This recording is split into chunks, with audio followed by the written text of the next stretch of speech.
Hey everybody, and welcome back to Retire Repurposed. Today we continue our special series on stewarding your retirement resources by focusing on your talents. Many retirees underestimate the valuable skills and abilities they've developed over the decades, talents that can now be expressed in new and meaningful ways. Taatjes shares practical strategies for identifying these talents, including reflecting on your most fulfilling work moments and determining who you're meant to impact. Join us as we explore how retirement offers the freedom to apply your expertise beyond the constraints of your career, creating new opportunities for purpose and significance. Enjoy this episode. Well, welcome back to another episode of Retire Repurposed. I'm your co-host, Jared Sebesta. So glad that you are joining us here today. We are continuing our little mini-series here where we are breaking down the constructs of time, talent, and treasure. Last week, we really got into the depths of what it means to steward your time well. And we're going to spend this week's show breaking down the talent section. So we have 10 more questions for you to consider, comprehend, mull over, as to how you are best stewarding your resources, including this idea of talent. On last week's show, we broke down time, and we even broke down further as to where this concept comes from and why it is so important to a retiree. Taatjes joins me on the show now. And again, the time, talent, treasure aspect really dates back 2 decades? Plus, perhaps? Nearly 20 years. Yeah, nearly 20 years as to kind of your foundational belief and methodology and philosophy as to how you not only wanted to build your life, but also your retirement planning business. Give people a little background as to kind of what that means and where that came from. Yeah, Jared, really it started with the parable of talents. So if you go into Matthew 25, it's a great parable about really a master that's leaving and entrusts different of his servants with different levels of talents. And we look at that as a great example and a really good story from God's Word that means we too have been given varying degrees of talents, if you will, and that's time, talent, and treasure. We've all been given different amounts of each of those. And if we're not intentional about how we're stewarding them, it's easy to become it's the servant that doesn't do well, that just kind of sits with it. And I think sometimes retirees end up feeling that way. They end up feeling like, am I doing the most with what God's given me? Am I doing the most with the time I've been given, my talents, my treasure? So really my goal, and this is my purpose now, is to help people find and find contentment, number one, but live out this time, talent, treasure, stewardship idea. And I love doing that. And I think that's why, last week's show was so much fun to record. This one, we're going to talk more about talent. But more important than anything, Jared, it starts and is rooted with God's Word and that parable. Yeah, I think back to kind of the foundational story in your book, Repurpose, which, by the way, is getting revised, and you have kind of a second edition, a second book coming out, which we can talk about at some point. That's really exciting. But you talk about this key story with Jim, a gentleman that you gave the advice to retire before he was ready, admittedly, and how that was really an eye-opening experience for you. And I think if you were to look back, the one thing that you did not do well with him was to really identify these key concepts and to make sure that he was going to be stewarding some of these things as well as what you should have perhaps at that time. Would that be fair to say? Very fair. In fact, I've said it before, that was the biggest blunder of my career. We're in working with now thousands of retirees, is not realizing and really owning that he was stewarding time, talent, and treasure. His treasure was fine. In fact, I think he had been a great steward of that. He understood it. We had done a good job of showing him an income plan and making sure that money was not going to be the reason not to retire. But there were other things that we overlooked. And I think that's really where, walking through this process of stewardship and how we're helping clients see how they're stewarding their time and their talent, how important work is, and how much their life will change has gotten so much better over the years. Again, living out that really it's living out that stewardship of all parts of life has just really evolved. Yeah, because it sounds like the way that he stewarded his time really fell short, kind of slipped into bad habits. and lost sense of purpose, was not stewarding his talents, if I remember the story correctly. And it really did not turn out well. He did not reach that fullness and that purpose that he was, I think, really searching for. So again, I want to make the connection here. Retirees that are maybe retired and have lived in that a while, if you feel that nudge, angst, a little bit of uneasiness, these types of shows can really help alleviate that, right? Yeah. And to Jim's story, Jared, is exactly what happened. Yeah. It was his time and talent. He just didn't continue to make a difference in other people's lives. Our jobs do that for us very easily. Yeah. It allows us to be part of a team to make a difference. Yeah. And he did not replace that. And then the time, he spent more time watching TV and just kind of existed. Yeah. And that just was so tough on him. In fact, when I tell him the book, he came back to meet with us after 3 months away, and it looked like he had aged 3 years. He was visibly like slower. I could see it in his body language. He wasn't the same guy. Yeah. And again, as we got to talking about why and what his life was like and dug deeper, we could see that the plan that we had built for him financially worked, right, but it didn't plan well enough for his time and his talent. Yeah, that's a big deal. People need to hear. So again, we broke down the time aspect in great detail last week. If you missed that show, please go back and listen to that, because that really sets up today's show really, really well. But these aspects are all important, and they're all equally important. And without one, there's going to be a miss. So we really need to be clicking on all cylinders, make sure we're stewarding all three of these aspects. So again, go back and listen to last week's show. So on today's show, we're going to break down, again, in detail, the talent side. And again, you have a list of questions that you like to propose to retirees. And the point of these, again, is to really cut to the heart and really get to the depth as to how they are utilizing not only their time, but also their treasure, their talents as well, right? Yeah. What I want to do is make them get an accounting of just how important their life's work has been, their health, like the things that go into somebody's talent. It's more than skills and abilities. That's part of it, right? It is the things that you've done at work are important, but it's deeper than that. It does bring in their health, their ability to do things is very much impacted by this section that we call talent. Yeah, well, because it kind of encompasses our physical bodies as well. And again, to the point, you made this last week when we talked about which one is most important. You said almost every single time, except for maybe a few cases, people say time is the most important. It's a finite resource. But the few people that have actually said talent, it kind of comes back to like how have we best utilized our physical health? Because as everybody can agree, listening to this, without our physical health, it's really tough to exemplify this and walk into it. So that makes sense why this one is kind of part of that as well.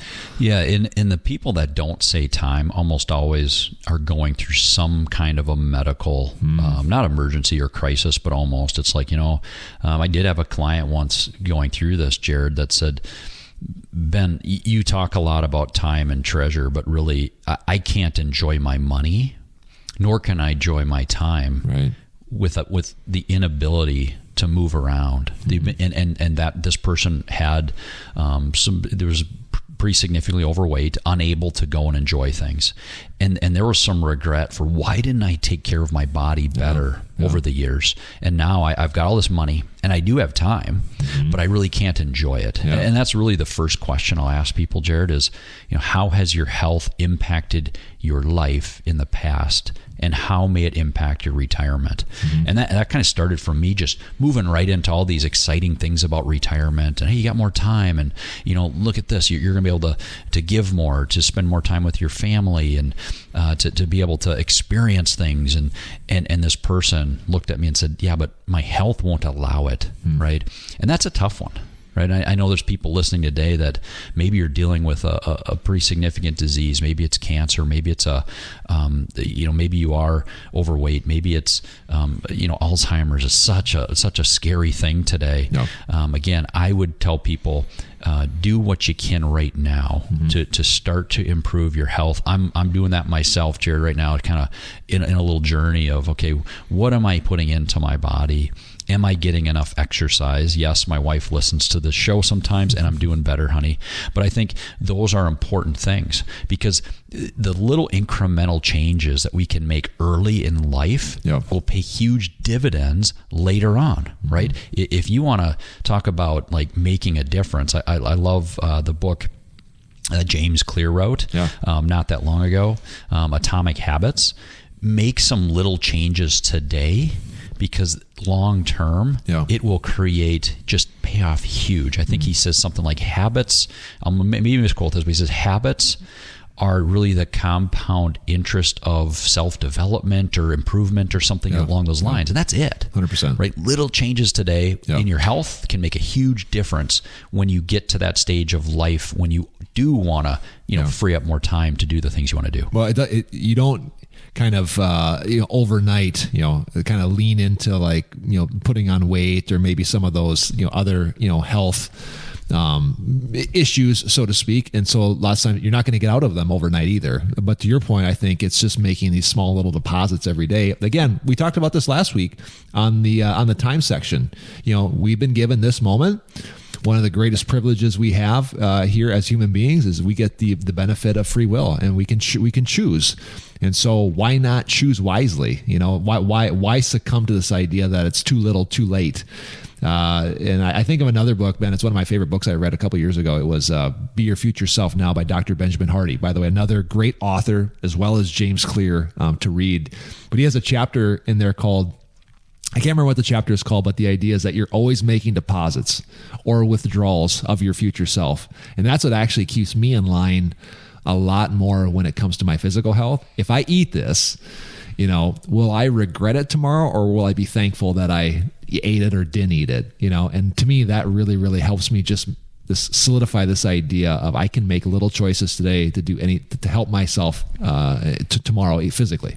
Yeah, and we're not asking people out there to become Olympic athletes here by any stretch. It's just little, like us. Sure. No, it definitely is something that people just need to hear. Maybe a little change here and there will make a huge difference in the long run. Yeah, that kind of leads nicely into question number 2. Yeah, what activities make you feel completely like yourself and that you can enjoy for hours at a time? And lots of times people don't have hobbies, and they've been so into their work or whatever that's been really taking up their time that they don't have that. And that's a huge red flag for me if somebody's like, I don't really have that. Well, we better start to develop that prior to giving you a whole bunch more time back in your day, because you need that thing, right? You need something. And sometimes it is as simple as a hobby. Usually it's a little bit deeper than a hobby, hopefully. But again, activities that you can just do for hours at a time. Yeah, and I like this too, because it kind of goes back, we're going to talk more about this, but this whole idea of like, let's find the things that actually we enjoy and actually set ourselves on fire, like that connect with our soul, that connect with who we were created to be. And this is another great way to kind of exemplify that. Question 3 kind of turns the corner just a little bit, right? Yeah, Jared. Question 3 says, what skills do you thoroughly enjoy using during your free time? And what we're trying to get at here, Jared, is that under this broad heading of abilities, we look at skills and talents, and we kind of look at this talents as the God-given thing that you can do. So this is the things that just come naturally to somebody. So if you're a carpenter, somebody might say you've always been good using your hands. That's more of a talent. The specific skill would be the ability to frame a home. So again, we look at skills.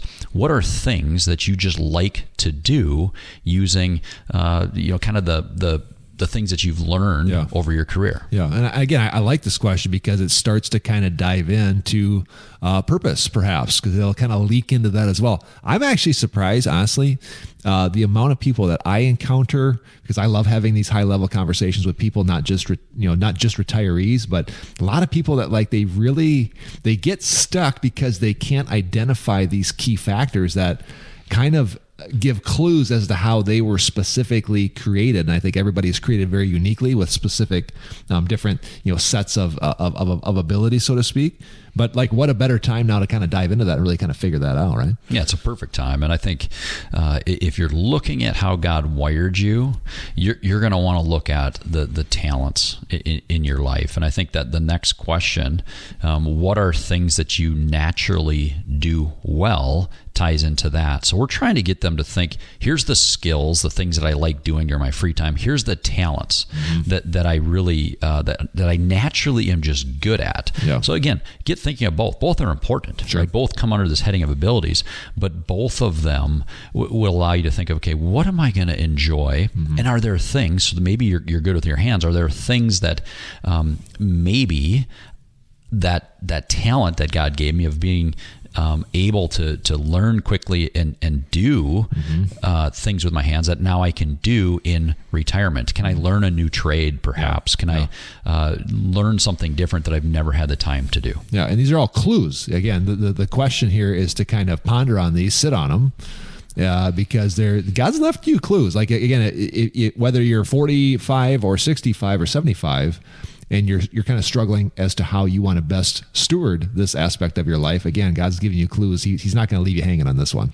Yeah, Jared, the next couple of questions that we have get people to kind of reimagine and rethink how important work was to them and the role work was for them. So the next question, are there talents that you did not get to use in your career, or any that you didn't get to utilize outside of the workplace? So again, going back to this idea of what was work getting essentially in the way of, and were there things that you never fully got to do? Ties in great to the next two. These are probably my favorite two questions in the section. Tell me about your worst day at work. Why did it drain you? Okay. And then the next one, tell me about your best day at work. Why did it energize you? I've asked that second question now hundreds of times. I never get the answer, well, my best day at work was payday. So it does get the new retiree thinking about, yeah, I was working for more than money. It wasn't all about the paycheck. It was about how I made a difference in somebody's life. It was about how I was able to use the skills or talents that God gave me to do something that was rewarding, do something that gave me purpose each day. So again, I want them to think back and kind of rethink through those important days at work, either the hard ones or the good ones, and really understand how important work was to them. So again, if you can start to really figure out why was that best day at work that way, and start to dissect, how are you using your talents? Who are you affecting? That's another major clue in this, right? Why is that piece of this puzzle so important? Well, the who's everything, right? And as you move into retirement, you may need to find, I know you will, have to find a new who, because you're not part of that team anymore that was working together to accomplish something to make a difference, right? Now you're part of something different. You have to step into something else to make a difference for somebody else.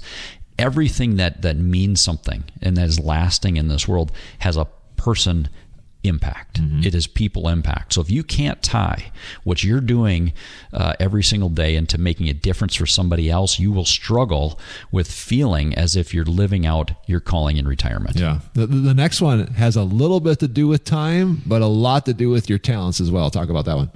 Yeah, Jared, how has your career gotten in the way of you using your abilities to the fullest? So yeah, it has something to do with time, but really it has everything to do with this idea of what are your abilities that maybe you haven't been able to fully use because your job, your career didn't allow you to do it. I think that is one of the things you love to hear is when somebody comes to you and says, hey, I want to grow and expand in this area. I want to be doing more of this. I want to be learning more of this and applying this.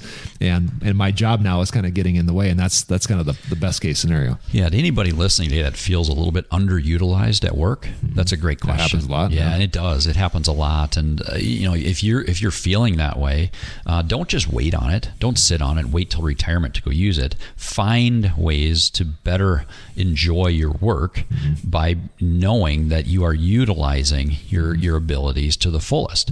And that might mean going to somebody above you in management and saying, hey, this is where I think I can really continue to help showcase what you can do.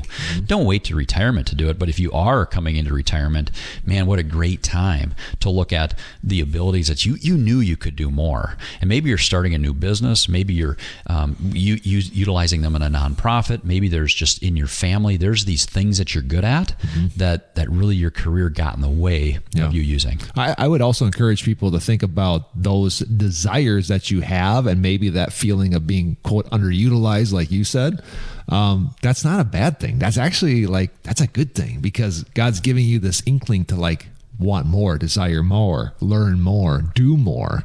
And so that's don't look at that as a bad thing. That actually is kind of a clue that there indeed is more for you. And I think that's a really, really good thing. The next one ties into kind of a heart tie almost, so to speak, right? Yeah, this is a tough one. But during your working years, how did you find your identity in your work? And it's pretty common, Jared. I know we all like to say, well, my identity is not found in my job, but that's easier said than done.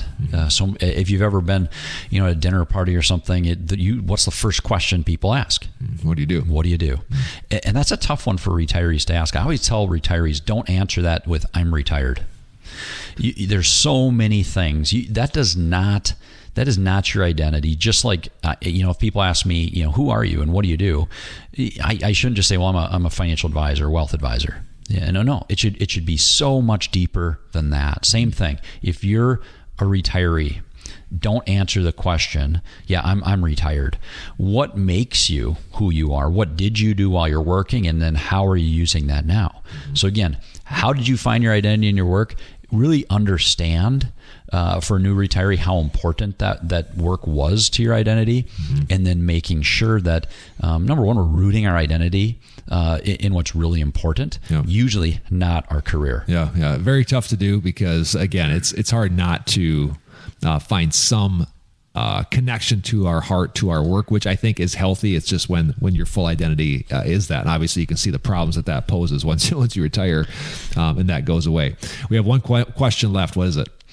Tell me about a painful experience in your life and what you learned from it. Man, Jared, I've had so many conversations that really come back to the hardest experiences teaching us the most. And again, I've been through some things, and I know people listening to this show have been through things that are much, much harder.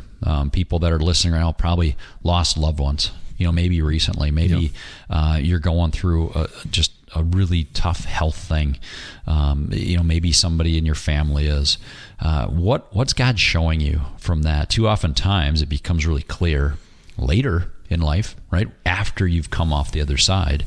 But I think it's important when you're looking at, yes, your time, but also this talent side is, what am I learning and how am I applying what I'm learning to my life right now? So if we can get to what somebody learned in a painful experience, it'll give us little clues on, now what are you doing with that knowledge? And for a retiree, there's nothing more important than learning from those things and then applying them now and sharing those experiences where you learned things with those around you. Most of the time it comes up with things that somebody that you're sitting across the table from can learn from, or they're able to share something painful as well that they learned something from. Yeah, you bring up a lot of good points. People connect most with other people with pain. So again, when you're able to share that, you're able to create a really authentic, deep connection with people. A and B, there's a saying out there that says your mess is your message. It's really true. You see people that are like high impact people that are creating a lot of change and impact. Chances are they're that way because of some painful things that they've been through. So this is a great time for retirees to reflect on some of those more painful experiences. Yeah, just be authentic, right? And be open with those painful experiences that got you to where you are today. Right. I think further, if you're in retirement and it is hard for you, you don't have to pretend like everything's fine. Be able to say, you know what, I'm lost right now. I'm kind of feeling like I'm not using my talents. I'm kind of feeling like there's more out there for me. Share that with somebody. Chances are there's other retirees that you may think have it all together. Once in a while you see the retiree that all they do is, they get up in the morning and it's like, what are we going to do today? And they go golf, and then they nothing is golf, but they do that, and then there's another hobby, and they go out to eat, and then they start over the next day. They could be very empty on the inside with that. Yeah. They could be feeling, maybe not, but until you're authentic with them and saying, yeah, I'm really struggling, you're not going to get to the real conversation that needs to be had about how important it is that you're using, your time the best you can, and also your talents. Securities offered through Avantax Investment Services. Member FINRA SIPC. Investment advisory services offered through Avantax Advisory Services. Insurance services offered through an Avantax affiliated insurance agency.